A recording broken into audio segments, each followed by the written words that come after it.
Swayam Prabha. Digital India. Educated India.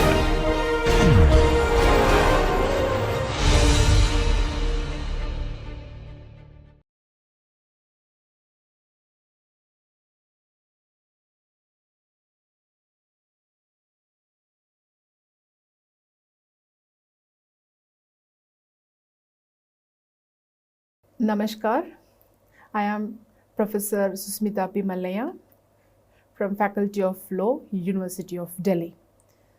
Now I am going to discuss with you on a very important legislation which is a social menace, I will say, or it is relating to the social crimes that we can see in many places or in day-to-day life sometimes. That is, the legislation has been made. It is relating to the Dowry Prohibition Act of 1961. So the main focus, what I'm going to do is to analysis of this particular legislation, which is considered or which is a sociological offense, I will say. More than economy, it is a social menace which the women is facing many a times.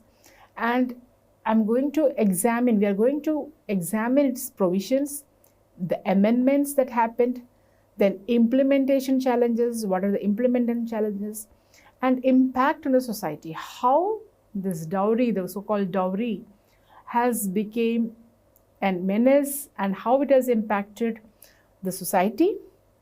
Then we will explore how this legislation addresses one of the India's most persistent social issues. Now we are living in a very technological world. One way we are saying that women are empowered, women are educated, women are employed, women are this, but it's integration, that is, it's a social issue. Even an educated girl, sometimes we can read in the newspaper that she has committed suicide. We feel, why? Then we come to know that there was a dowry demand from the in-laws, the husband was harassing her, all these things we are reading, we are coming to know about this social menace from the newspapers. So let us see, let us explore about this legislation, what are the persistent social issues, and how its integration, how it is integrated with the other legal frameworks designed to protect the women's right. So this Dowry Prohibition Act is in relation with the women's empowerment in the society, right? So let's proceed with it.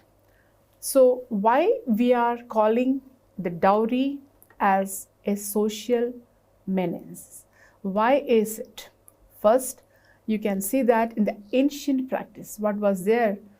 Dowry traditionally viewed as a stridhan. That means a woman, that is the gift from the bride's security. Those three, that is the women, dhan means economy, or we can say that for her welfare.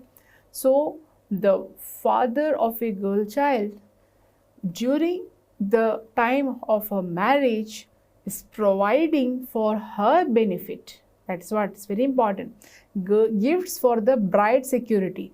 So he is giving, the parents are giving for the protection of the girl who is going to get married and going to live in another family. So one thing you have to keep in mind, like if you look into, just for the discussion, you can just look into the ancient practice was that there were not that many girls were going for a job. They were not having the kind of security. So the parents at that time thought that by giving the necessities, so the stridhan, it's a term, but it can be any, it is not always money. It can be the gift, any kind of other monetary values like the gold or any other utensils also, we can say that. So whatever a girl is required when she moves out from the parents' house to her in-laws, where she can live happily, with that concept, that was the ancient practice, that the stridhan, that is a gift for the bride security, and it has transformed into a coercive system of demand across the social strata in modern India. So one thing is that you are giving a gift. Gift means from your heart you are giving to someone. But here, now it has turned into, the gift has turned into a demand. You are demanding, just like sometimes, the kids demand, I need this toy, I need this. So similarly, the thing which you are given, that is from the parent side, which was given as a gift for a girl child when she is getting married to live in her in-laws or house happily, that has been started as a demand across the social strata. So the modern India has becoming a demand. The grooms are asking that we need this much if I need to marry, and after the marriage also they start harassing. So it has become a social menace. Secondly, we can see that it has become a widespread social evil. It's a social evil. There is no doubt about it.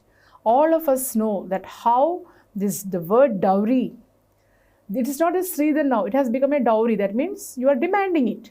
The thing which you are demanding, you need it. So the widespread social evil, it has become a widespread social evil and deeply rooted in societal norms. There is no difference between the rich and poor in this. Remember that. There is no difference between the rich and poor. Even the poor persons wanted to give the dowry for the welfare of their girl child when she's getting married, and for that the poor father is taking the loan, and we don't know from where he is collecting the money first to get her married and then to give her this Sridhan so-called, and even after that she is not living happily in her in-laws house. So because they will start demanding more, So it has become a deeply rooted societal norms, irrespective of religion or the region. Don't think that it is only in one religion it is there. It is across all the religions. It is not, it is only happening in the south, it is not, it is happening in the north. It is like everywhere it is happening. So it is a deeply rooted societal norms, irrespective of the religion or the region, and it has become an expectation rather than an exception. That's very important. The terminology, it is expectation rather than an exception. So what is done is that they will just see that is expect. Yes, I'm going to give my daughter as a marriage, so you have your capacity, you are doing. But no, the other side, they will expect that, yes, what is the wealth of that person, how much I will get, and if they find that if you are giving, then they should be happy. But no, they will demand for more, they are not happy there. So it has become, there is no exception. Irrespective of the religion, irrespective of the region, it has become a social evil all over our India. Then what will happen? What is the consequences of the non-compliance? So if you are not giving the dowry that is demanded, remember the word demand, okay? So if you are not giving the Sridhan that is demanded, then it will lead to a lot of consequences a girl child has to face in her in-laws house. It leads to the severe harassment, violence, ostracism. Tragically, dowry deaths continue to plague Indian society. You can see that. Some girls commit suicide because they can't tolerate the pressure. Some are murdered. And like that, it is a tragic, that is, dowry death has continued to plague the Indian society. Now, for this, a social movement for the reformation has started, and it coupled with increasing instances of dowry-related atrocities, and it necessitated the creation of the Dowry Prohibition Act of 1961 to prohibit giving, taking or demanding of the dowry. So now what you can see is that here this was a need of an hour. It is actually a social norm. Remember that there was why the law should come into this place. Marriage happens, marriage, religion and all this, why the state should interfere in all these aspects, why the state should interfere in the religion of any matter, for any religion for that matter, why the state should interfere in the lives of the society. When a traditionally Sridhan was given, right, it was given traditionally, and for the welfare of a girl child. It was an accepted norm in a society. However, that accepted norm changed to an evil practice by the way of the demand, and it forced a legislature to come into picture to save the lives of those brides who are burnt alive in the houses. For what? They need Sridhan, and whatever you are given, that is not sufficient. So you can see how the change in the transformation in the thoughts of the society has taken place, which was not a crime once. Now that has become a norm or a practice or a custom that was there for the welfare of a girl child in the way of a gift that is given to her during her marriage has turned to be her deathbed because of the demand so raised, and it forced the legislature to come into picture in the way of the drafting, or we can say that enactment of the Dowry Prohibition Act in 1961. And what it says, the three important aspects is giving of the dowry, taking of the dowry, or the demanding of the dowry. So that was the aspect, or we can say that letters that is to be remembered. Now, what is the historical context and what is the legislative journey for the enactment of the 1961 Act of Dowry Prohibition? Now you can see, we can divide it into four types. We can just look into the four perspectives, or we can say that how the growth of or why this enactment has happened. First, that is the pre-independent era, then early legislative attempts in 1950s, then there was a joint committee formation in 1959, and finally in 1961 we got the Dowry Prohibition Act passed. Now the pre-independent era, how it looked like. There you can see that during the pre-independence era, several princely states attempted to curb the dowry through the local custom rules. So it was the local issue that time, or the rules. Okay, so remember that first it was a kind of custom, or we can say it was from the heart of the parents. The girl child during their marriage, she was given as a gift. It may be the gold, it may be property, it depends. It depends upon the capacity of the parents, that they used to give her a Sridhan for her welfare. Okay, that is how it started. But the pre-independence, before we got the pre-independence, how the seven princely states, they attempted to curb the dowry because they found that time also it was prevailing. So they thought that, so the local customs and the rules, they said that no, there should not be any kind of dowry, there should not be any kind of the gifts that need to be given. But however, there was no uniform national law existed to address the issue systematically, because it was not considered as a social issue. Even if any cases happens, it is your personal issue. It is your child, it is your daughter, it is your daughter-in-law, it's your headache. The state is not going to look into it because it is happening and nobody will speak about it because they fear that, no, why should we speak about it? So like that, in the pre-independence era, it was not taken up as a issue as such, national issue, or it was not considered as a social menace. Then after we got the independence and all, the legislative attempt started, and it was in 1950, we can say that the Dowry Restraint Act of 1950 in Bihar, you can see, is the pioneering. So the state of Bihar should be credited for that because it pioneered. It was because they came forward at the state level legislation. So the state of Bihar brought a legislation in the form of the Dowry Restraint Act of 1950. So they are not prohibiting it. They are saying they are restraining it. Restraining means don't give dowry. They were just in a we can say that it's like a politely restraining, not giving. So the Dowry Restraint Act of 1950 is the first legislative measures we can say from the state perspective it has taken, while the various private member bills appeared in the parliament throughout 1950s. So there were many parliament bills. So again, remember that first at the pre-independence time, it was to the local. From the local, now we have reached to the state, where the state of Bihar pioneered for the legislation and in the form of the Dowry Restraint Act of 1950. Later on in 1959, apart from there were parliament, that is the parliament bills were introduced by the private members. However, a joint committee was formed in 1959.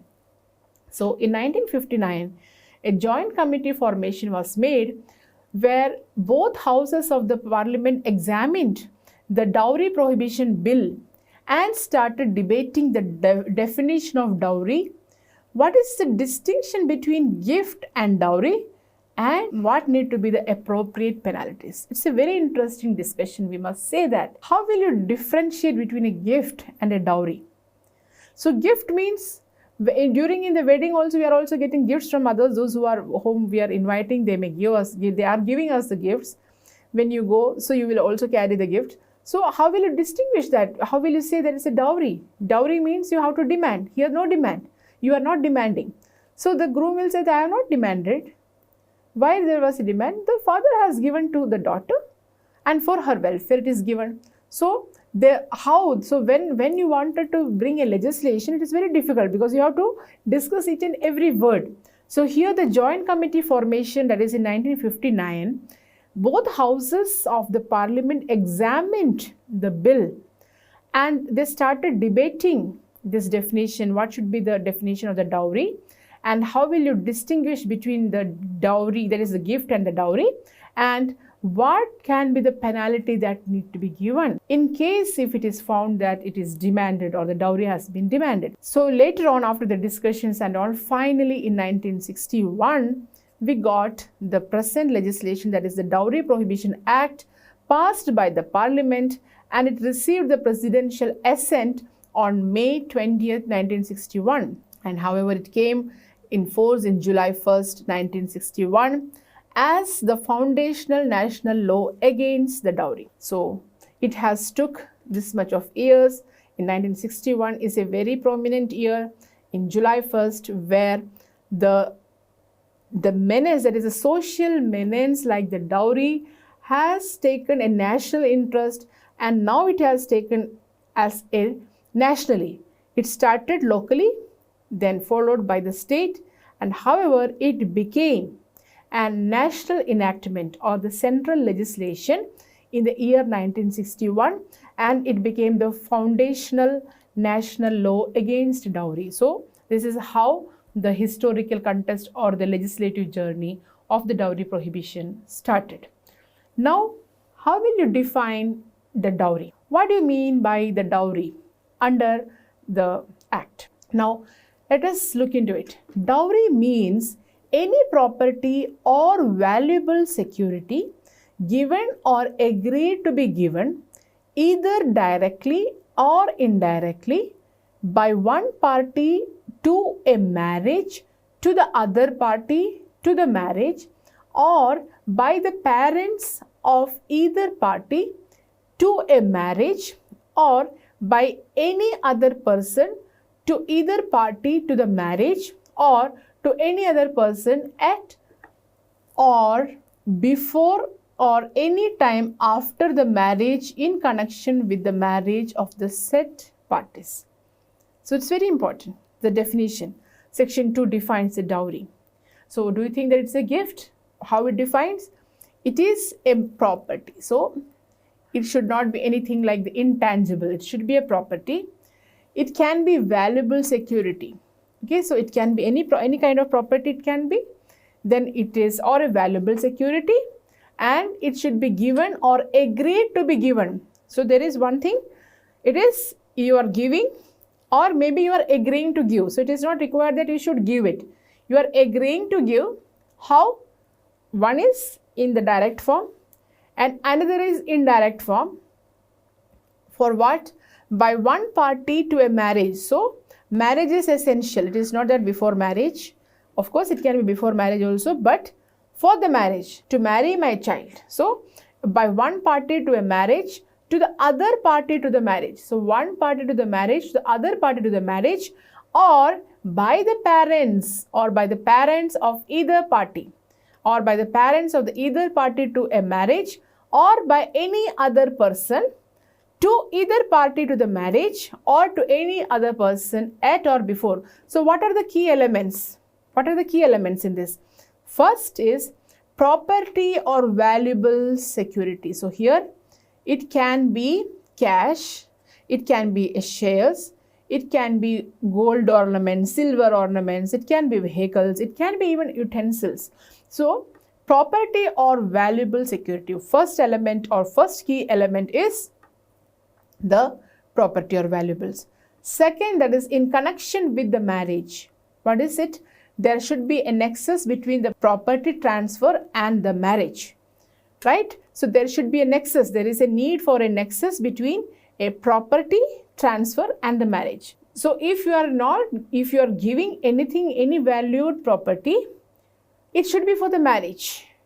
You can give it prior to the marriage or after the marriage or during the marriage. But the object or the purpose of giving a valued property or valuable property or the security, the purpose is for what? To marry, right? And in this connection, it becomes a nexus. Now, it covers direct and indirect demands and subtle coercion. So, it is not that somebody will come and ask that you give me 10 lakhs, 50 lakhs. There are people who will say that this is our demand. Through somebody else they will come and say. Or they will say that this is what, and your daughter is going to come and stay here. So this is what we are looking into. She will be happily living here. So why don't you take the flat for her this, or you can take this, you can give this. So it can be indirect way also they will approach. So that is why it covers any kind of direct and indirect demands or the subtle coercion. That means it's like we don't feel that it is a kind of demand. Just for an example, sometimes if during the marriage proposal, the bride, that is the groom parents may come and say that, see, we liked your daughter, she's very good, she's like this, and then they will say that for our daughter-in-law, the elder daughter-in-law, for her, they were provided this much, they were provided the ornament, they have provided a flat for her, so that means indirectly they are indicating that, look here, our elder son is married to a rich girl, or in other words, we can say that these were all the belongings we have got for her. It's not for us, it's for her. And now you see your daughter is going to enjoy. So let you also, so indirectly they are forcing you. That's what the subtle coercion. Now you don't have that much to give for during your daughter's marriage, because marriage is also, it's your responsibility. So now indirectly they are telling you that, look here, we got this much and now you can give for your daughter as well. Then sometimes they will say that for our son we have did that, we have done. So they kind of indirectly they are telling you that, look here, please give the dowry. They are not using the word dowry. They will say that it is for the welfare of your girl, it's welfare of your child, and she will live happily. Okay, so that is how it covers direct and indirect demands and subtle coercion. And there are certain exclusions and the provisos that is attached to the word dowry. One is the dower or meher in Muslim personal law explicitly excluded because for them it is a marriage of contract. Okay, so in that the dower or meher is a must in the Muslim, according to their religion, it is a must. So that is excluded. Remember that the word used is the dower or meher. It is not that everything will come under the purview of it, but it should be, if it is a dower, that is for the marriage is fixed and it is given in front of others. So it's like a meher in the Muslim personal law, it is excluded. Secondly, the post-1984 amendment, legitimate presents given without demand if properly documented. So that means if an FD is made in the name of the girl and if it is properly documented, or if anything that is documented, then the legitimate present that is given to a daughter is excluded from the purview of the so-called dowry. Then the customary gifts of reasonable value considering the giver's financial status. That is very important. That is considering the giver's financial status. The customary gifts were also exempted. That is, say for example, if there is, traditionally some jewelry is passing on from mother to the daughter or from grandmother or great grandmother too, so they are giving it, and then but considering your financial status. So if you don't have that much of financial status, or if you are not earning that much, or if you don't have, but still you are going to an extent of taking the loan and giving it, So that is why it is very important. Exclusion or the proviso says that it should be documented and the financial status will also be considered. So these are the exclusions provided from the purview of the term dowry. Got it? So here we are discussing about the Dowry Prohibition Act, and we have discussed the definition of the dowry under section 2 of the Dowry Prohibition Act. Now let us move further. What is prohibited and what are the penalties? So we can see that in section 3 signifies giving or taking dowry. Section 3 explains if any person after the commencement of this act gives or takes or abets, so here the word used is takes or abets, so even the abetment, the giving or taking the dowry. So it is a prohibition. That means even the abetment is a prohibition. That is, the core prohibition section 3 penalizes both the giver. So they are penalizing both the giver and the taker of the dowry. So both are prohibited. That is, both the giver and the taker of the dowry, as well as those who abet such cases or such acts, creating mutual liability to deter the practice. Because remember that this dowry has become a social menace. So we are all living, sometimes we use the comparison. So instigating also. You can see that Mr. have got this much, oh, your son is studied this much, but you are not getting that much for your daughter-in-law who from that girl who are going to marry it, then it is very bad. So a kind of we can say that abetment or instigating the other person, and a kind of practice that indirectly you are doing, and if that is also prohibited, that is why both the giver and the taker. So you are giving and I am taking. So both of us are punished under the Dowry Prohibition Act, and that is why the term used is section 3 is giving or taking the dowry, and it is creating a mutual liability because you both are responsible and you are creating, because now we have to stop this practice of dowry. We need to stop this practice of dowry because it has become a social menace. But now you are not agreeing or you are not contributing for the same. So that is why the legislature says that you are creating a mutual liability to deter this practice. Now, what is the punishment? As amended in 1986, the punishment provided is imprisonment for a term of not less than 5 years, then a fine not less than 15,000 rupees or the amount of the value of the dowry, whichever is higher. So if the dowry that is given is more than 2 lakhs or 3 lakhs, then that will be considered as the punishment. Then what about the judiciary? What is the role of the judiciary? What is the judicial discretion in this regard? The court may, for adequate and special reasons recorded in the judgment, impose a sentence of imprisonment for less than 5 years. So here you can see that the punishment that is provided in 1986 amendment for taking or giving of the dowry is 5 years. Imprisonment for a term not less than 5 years. However, the judiciary has got a discretion to reduce it. So this discretion by the judiciary needs to be used judiciously. So the court may, for adequate and a special reason, so that is what?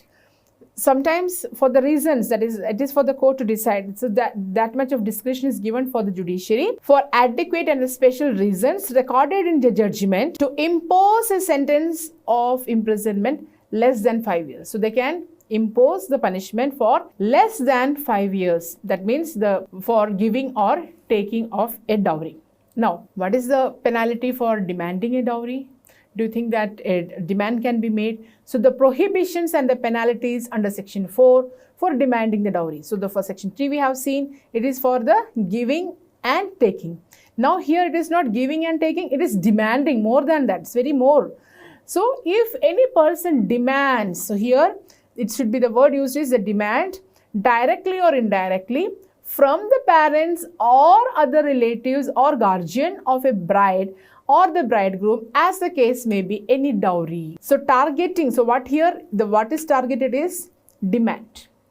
And in the earlier provision, what we have discussed is prohibition, that is giving or taking. So the word, we have seen the definition of the dowry, and we have moved further with the definition, or we can say that the provision 3 which penalizes giving or taking, and now we have reached where it is demanding. So dowry is demanding. demanding of the dowry. So it says, section 4 says that any person who demands, so this section specifically criminalizes the act of demanding dowry. So mere demand, it's not that whether you have given or not, you are demanding it, whether the demand is successful or not. That's very, very important, because you have asked for it. Whether you got it or not, that is not a concern, but you have demanded, that's sufficient. So this section specifically criminalizes the act of demanding. That's very important. The act of demanding dowry. So that means actus rea. And it is not that whether mens rea is there or not. You have acted, or you have asked, or you have demanded. You have demanded means you have acted. So it is criminalized. And whether the demands is successful or not, it is immaterial whether it is successful or not, but you have demanded. And addressing a critical aspect of dowry related harassment. So it has addressed critical aspect of the dowry related harassment. That means you are targeting the demand. Now, again, after the amendment in 1986, the punishment for the demand of dowry is imprisonment for a term not less than 6 months, but which may extend to the 2 years. For giving and taking, it was 5 years. However, for the purpose of the demand, you are minimum 6 months, or which may extend to the 2 years. And the fine, which may extend to 10,000. That is for the demand. Now, what is the scope and significance of this? Crucial. So it is actually crucial in cases where actual transfer of dowry has not yet occurred, but demands cause harassment and mental agony. So you can see that it's not that dowry has been given, it is not that dowry has been taken, but a kind of mental agony that they have gone through. That means you have demanded. So maybe I am not in a position to give anything to my daughter for her marriage. I do not have that much. Somehow I am managing to meet her marriage expenses. But now you are asking or demanding more from me. But a mental agony has caused. Maybe you are cancelling the marriage. You are not going to proceed further. But that demand caused to the agony, for that also the punishment. That is the crucial cases where the actual transfer of dowry has not yet occurred, or that means you are not given any dowry. But demand. So that demand which caused harassment and the mental agony. So both the explicit and the implicit demand. It can be a kind of implied demand, or it can be expressed demand. So sometimes, during the time of the marriage, the groom comes, then the bride is going to come, and at that time if they are demanding something but they are not in a position, then they are refusing to marry, then that is a kind of demand. You have not actually given, but a demand has been made, and that is sufficient to invoke the provision of section 4, where it will be the fine of 10,000 rupees or the extension of the 2 years. So what you can see is that asking, that is giving and taking, and demanding is also an offense, and because the dowry is a social menace. Now, moving further, what is section 4A speaks about? Again, the penalties, that is the ban on advertisement. What it means, what is the ban on advertisement? If any person offers through any advertisement in any newspaper, periodical, journal, or through any other media, any share in his property or of any money, or both as a share in any business or other interest as consideration for marriage of his son or daughter or any relative. So this is very interesting. We know that, many a times nowadays advertisement for the bride or the bridegrooms, we have the matrimonial sites there. Now, in the matrimonial sites also, you can say what are your expectations, what you are expecting from your would-be bride or bridegroom. But it should not advertise. It should not advertise. We can see the marriage, we can say the advertisements in the newspapers, periodicals, or even nowadays we are moving to the digital, that is the online. And there are many websites specifically devoted for the marriages to find the suitable groom and all. So, but in that advertisement, you should not say that I have this much of property, or I have this much of property and I will be giving it to my son, I'll be giving it to my daughter. So that means it has prohibited. And that means share in any business, It should not. You should not advertise for that, because it's a kind of demand, or it's a kind of indirectly you are giving or taking of the dowry. So what's a preventive measure? So that is why in 1984 amendment, this section was introduced. So 1984 amendment to the Dowry Prohibition Act of 1961 was very crucial. The reason being, it aims to prevent the public solicitation for dowry through any media platform, addressing the normalization of the dowry in the society. Because then it becomes a normal practice. You are advertising that I have this much of worth of property, she's my only daughter, or other side, the son, he's my only son, or you are saying that my son is here and all, I have this here. So, I have this much of shares, I own this much. So, you are advertising, and it is a punishable offense. It's a preventive measures, because if it is not prevented, then we will not eradicate the social menace of the dowry from our society. And what is the punishment that is provided for the same? It is the imprisonment for a term not less than 6 months, but which may extend to 5 years. So that means it will be imprisoned for a term not less than 6 months, but which may extend to 5 years, and a fine which may extend to 15,000 rupees. So here, for this advertisement, you can see the fine is extended for 15,000. Let us see that for the demand, it is only 10,000. So, and you can see for the giving and taking, 15,000. So giving and taking 15,000, and advertising also it is coming to the 15,000, and for the demand they have made it as a 10,000. Now you can see that, and what is the rationale for it? It is the rationale for this section 4A is to curb the glorification or normalization of dowry through public announcements, and prevent marriages from becoming the public auction for financial gain. You are not auctioning your daughter. You should not auction your son for a marriage. Why you should auction? It's a kind of a sale. You see here, there is a product which I am going to sell. You are auctioning. Whoever giving the best price, I will be giving this product. We are all human beings, the girl or a boy. Both sides I am speaking about. You can see that to curb the glorification or the normalization of the dowry through the public announcement, and to prevent marriages from becoming the public auctions for the financial gain. So you are, in a way, you are selling your daughter, you are selling your son to get a kind of recognition, and it is a normal practice. So asking a dowry, it become a normal practice. It is a kind of normalization, and it is why it is not a crime. It's a normal practice here. Why you are saying it's a crime? It's not a social menace. See, in this region, everybody has taken the dowry, everybody is giving it. It is from their heart they are giving for the daughter. So it is not normal. So that is why the prohibition or the penalties has been provided under the Dowry Prohibition Act, which has been amended in 1984. Now moving further, Section 6 provides certain safeguards for the women's interest. What are they?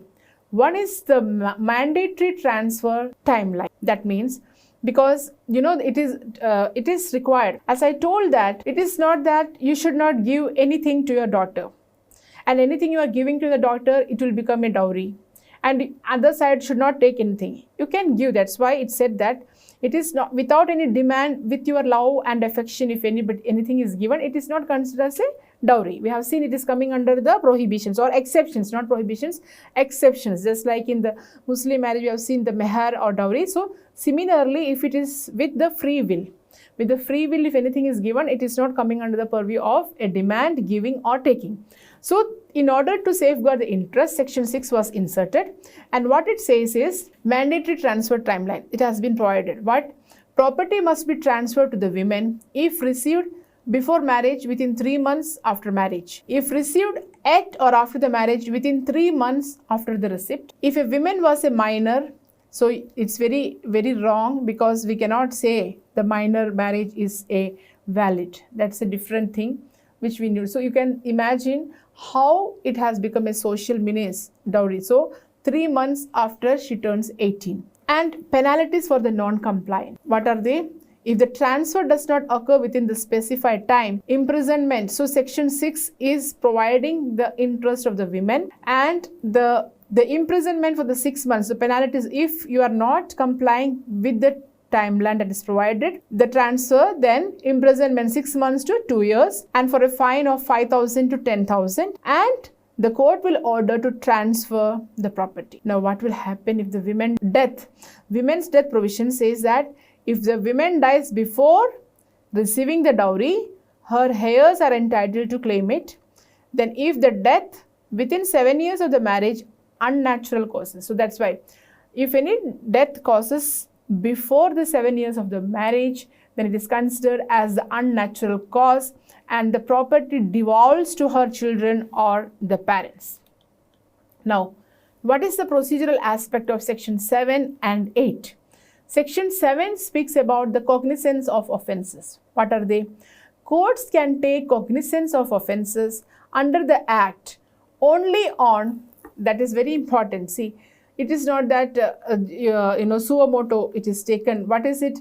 The courts can take cognizance of an offence under the Act only on a police report of facts constituting the offence. So here the police report is important. The complaint by the aggrieved person. Who will be the aggrieved persons here? It is her parents or any other relatives. Then the complaint by any recognized welfare institution or organization. Now, it is a very problematic aspect. You know why? Because the procedure says that in order to take the cognizance, there should be a kind of complaint from the side of the person. So if the parent is not, because of the societal pressure, if the parent is not coming forward, then we cannot do anything. So that is why the complaint by any recognized welfare institution or organization is also been included under the section 7. So police report is mandatory. Then other aspect is section 8. It says about the offense classification. That means that it is a cognizable offense where the police can arrest without warrant, allowing immediate intervention in dowry cases. So that is very important that in dowry cases, it is a cognizable offense. There is no need for a police to get the warrant or to give the warrant to arrest. So it is immediately the police can come in picture in cases of the dowry cases. Then it is not non-bailable. So bail is not a matter of right, but again, it is a discretion of the court. So always it is an exemption. Bail, it is not your right, but it is a discretion of the court. So if the court satisfies, then only the bail will be given, or else it is a non-bailable offense. So that is very important, because there is no doubt it is a socio-economic offense, but it is non-bailable.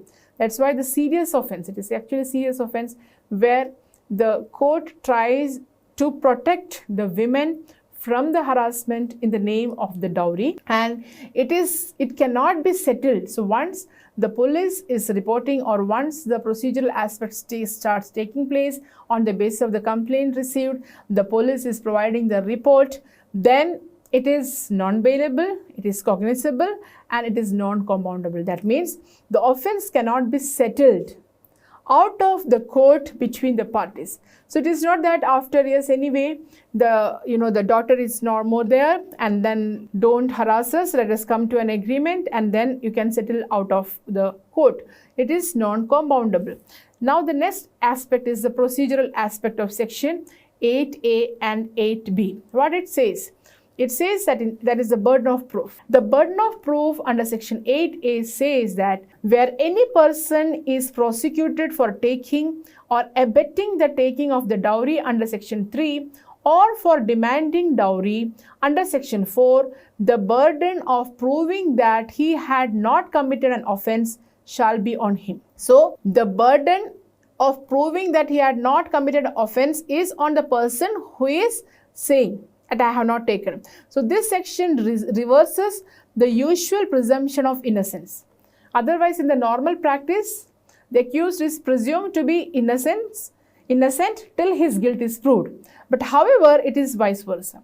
Here, when a person is arrested for dowry related cases as per section 8A, which is again amended in the 1986, it says that a person prosecuted for taking or abetting the taking of dowry under section 3, or for the demanding dowry under section 4, the burden is on him that yes, I have not demanded, I have not taken, I have not given.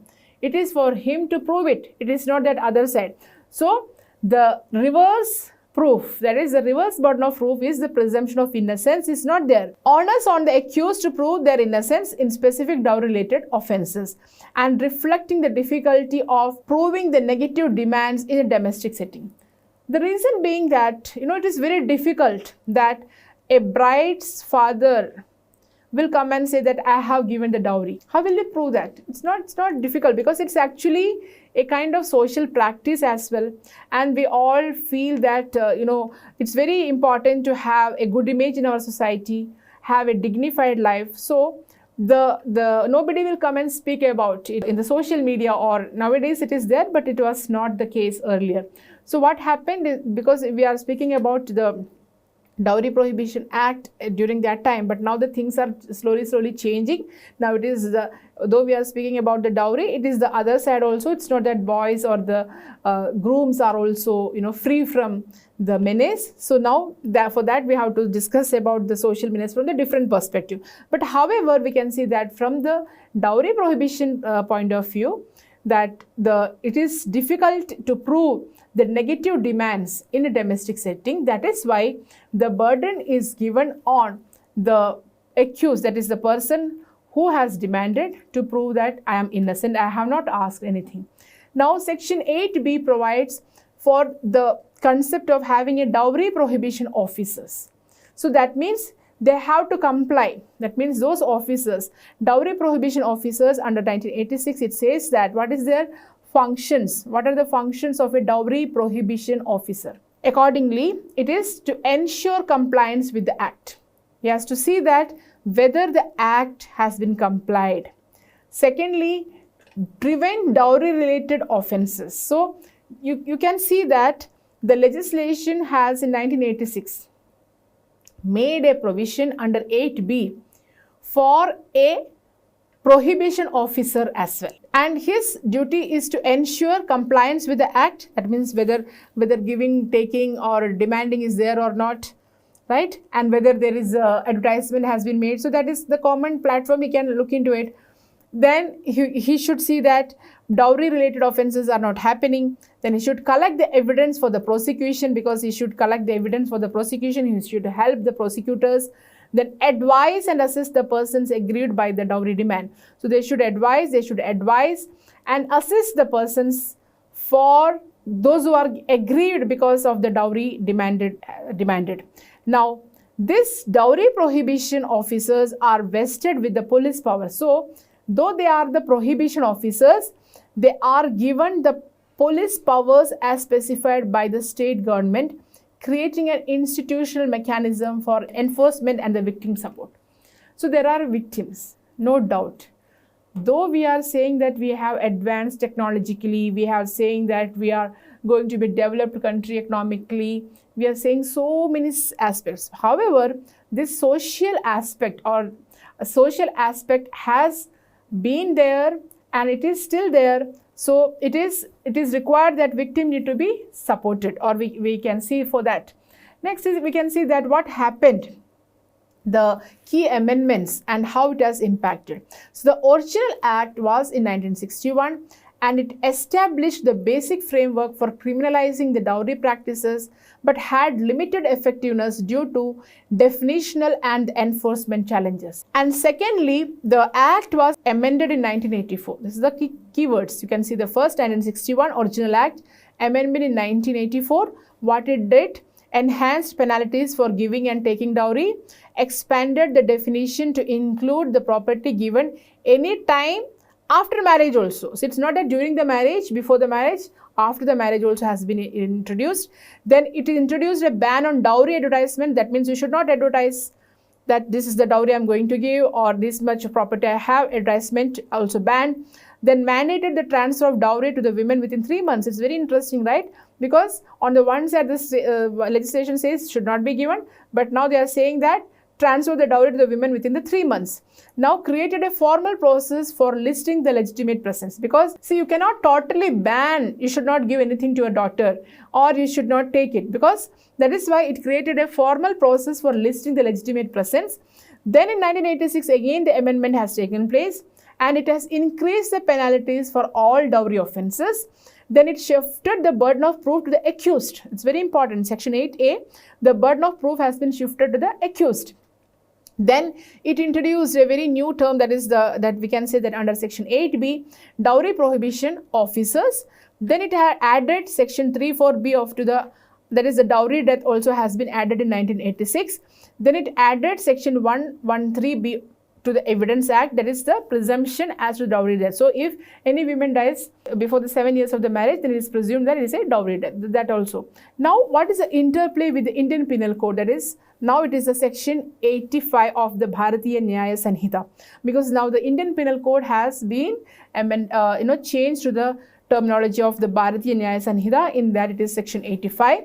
So section 85 says the husband or relative of the husband of the woman subjecting her to the cruelty. So the definition of the cruelty is any willful conduct likely to drive the women to commit suicide or cause grave injury, danger to life, limb or health, mental as well as physical. Then B, harassment. So it is not that physical cruelty, mental cruelty is also equally given importance.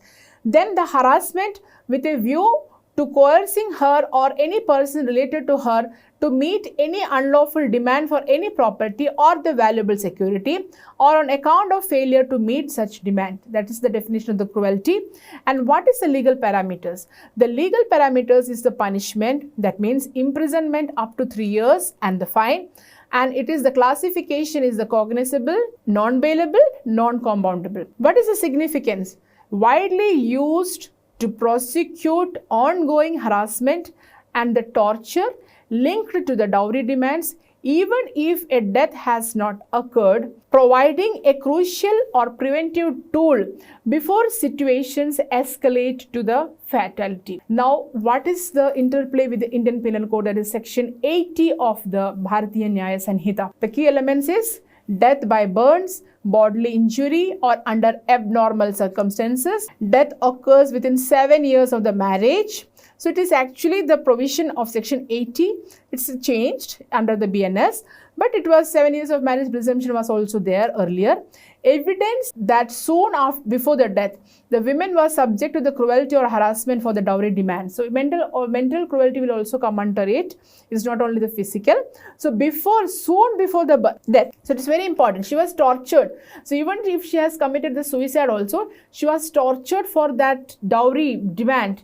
Harassment was made, that is sufficient evidence. Now, legal consequence. What is the legal consequence? It is the punishment, which is minimum 7 years of imprisonment and may extend to the life imprisonment. Then the classification, again it is the same as we have discussed earlier, cognizable, non-bailable and non-compoundable, and it creates a specific offence targeting dowry related deaths discussed as accidents. Now, this provision directly addresses the severe end result of dowry harassment, that is the unnatural death. So now, how the police are reporting it is an unnatural death, and imposes appropriately harsh penalties to reflect the gravity of the offence.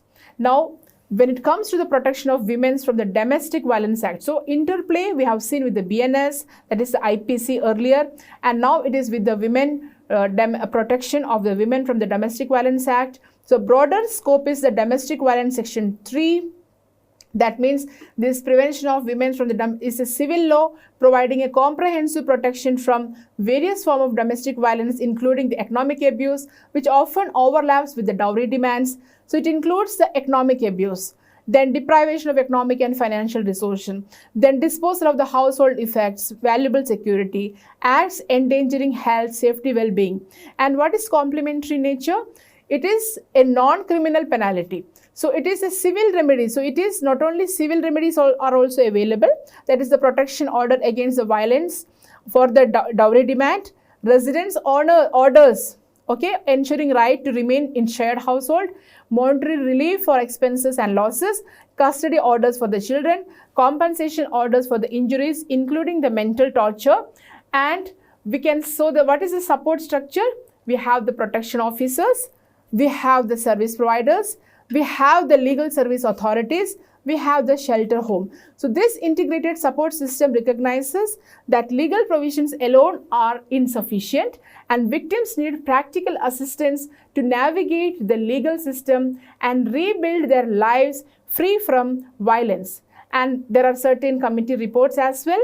That is a joint committee on the Dowry Prohibition Bill 1959, and we can see the J.S. Mallimath Committee report in 2003, Law Commission report of 1983, Law Commission of India 243rd report of 2012, and this we can see that dowry prohibition, or we can say the Dowry Act, is a social menace which is a socio-economic offense, and it has been legally or legislatively it has been addressed, and they wanted to protect for the welfare of the women. It has been taken care, and in the next aspect we will be discussing regarding what is the role of the community services to protect, because we have seen that it is not sufficient. Only law is not sufficient to protect or prevent the menace of dowry. So with this, I am concluding today's lecture. So thank you so much.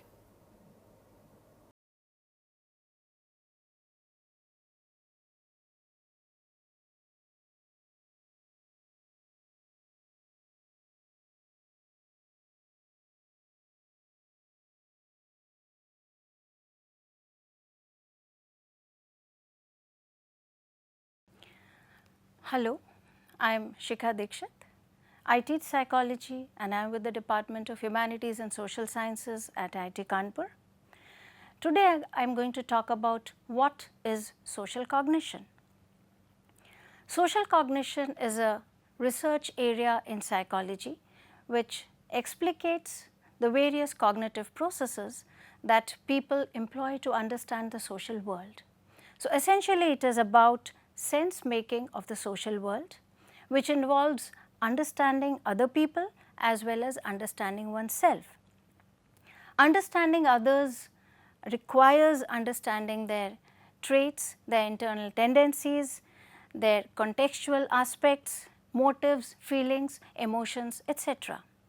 So as we can see, this is a very complex process and requires a massive amount of information processing. Even for small decisions, for simple decisions, people have to process a large amount of information.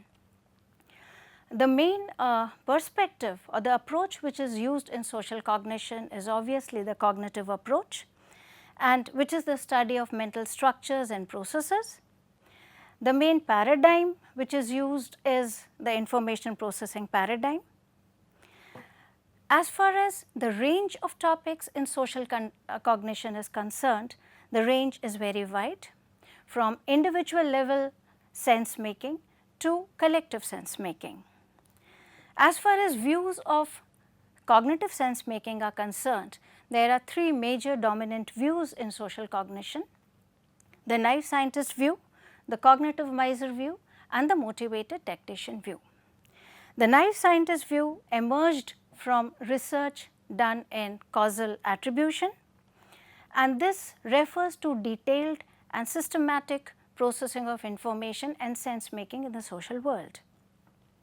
However, it is not always possible to make detailed engage in detailed cognitive processing, and hence people act as cognitive misers in many situations. So whenever there is lack of time and cognitive effort is less, then people involve in using certain strategies which are functional, yet they are like mental shortcuts. So this is the cognitive miser approach. However, the question that comes to the fore is that which one of the two strategies is more important? The answer is provided by the motivated tactician view. And according to this view, people can either use the naive scientist approach or the cognitive miser approach as and when required, and they can switch over between the two approaches when required. So these are the three major views which are utilized to understand cognitive sense making. The topics that social cognition covers ranges from cognitive social cognition to social cognition. So topics such as causal attribution, understanding of attitudes, social schemas, unconscious cognition about social situations, the use of mental shortcuts or heuristics in decision making, social identity, and stereotyping processes are some of the topics. In addition to this, a large number of social cognitive psychologists also understand collective sense making in terms of social representations.